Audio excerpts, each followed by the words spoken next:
Alright everybody, what is good guys? Giving y'all a video like I promised.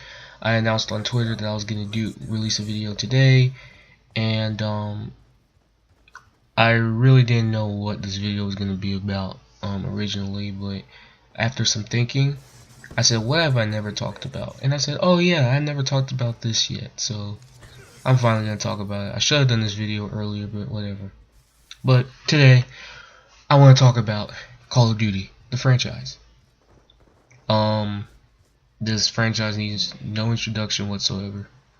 Probably one of the best-selling video game franchises in history, and it's been getting a lot of sales. All its games sells well. However, the franchise has been panned a lot for lots of reasons. The number one reason I believe this game is being panned for is the trend that this game has started. Basically, with Call of Duty, they make yearly releases, and every single game sells. And ever since, considering the fact that every single game sells, Activision basically takes this series and milks it to the ground. Every single game is basically considered a rehash because it looks probably the exact same, with maybe a few new guns, new maps, all that exact same. And I personally believe, a lot of people believe, me personally, I do believe Call of Duty is basically the king of rehashes, starting the rehash trend that a lot of developers are doing and starting to get into.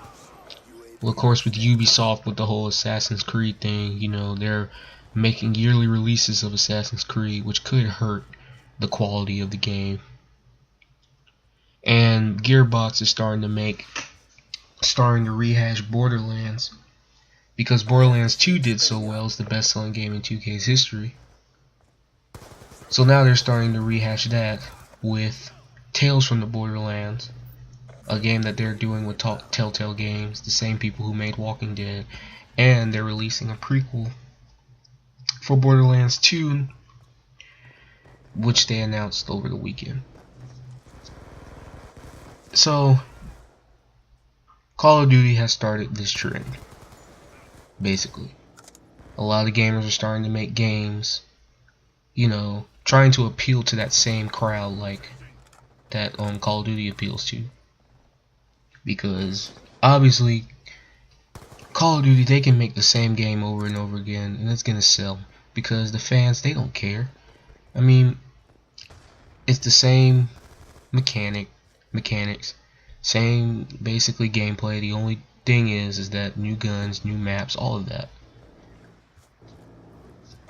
But today, the main thing I want to talk about today is Call of Duty 2K14, the game Sledgehammer's making. Now, I'm not hyped for this game. I'm not excited for it or anything like that. I'm not really. I'm not gonna bust my butt trying to get this game when it comes out. But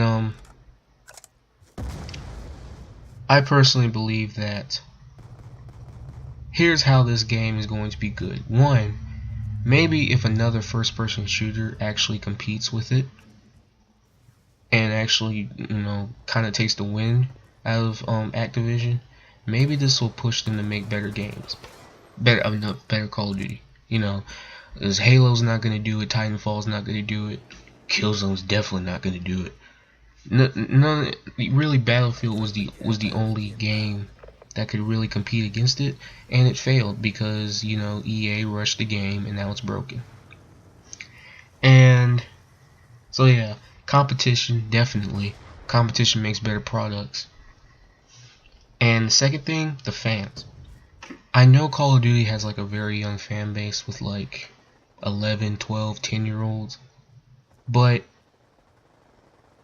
the older fan base, like the older people in the fan base, I personally believe they need to speak up and let Activision know what they want. Activision and Sledgehammer know what they want in this new game. What do you guys want in this new game? What will make this game feel fresh. How can this actually be the best Call of Duty ever made according to Sledgehammer? How are they gonna do it? I don't know. Personally, I don't care because I didn't buy Ghost because the game looked bad, and according to a lot of people, the game was bad. So I didn't buy it, and it didn't look like a new game. It just didn't look interesting to me. What can make this game by Sledgehammer good? A better campaign, a fixed multiplayer. I mean, what can make it good? What can make it a next gen COD game? Because this series needs refreshing, because this series will die eventually. I don't know when, but it's gonna happen, and it seems like it already has happened. So yeah, that's basically it. Thanks for watching. If you like this video, hit that thumbs up button. Comment, can Sledgehammer make a good game? Let me know. Subscribe if you haven't already. And I'll see you guys later. Catch you on the flip.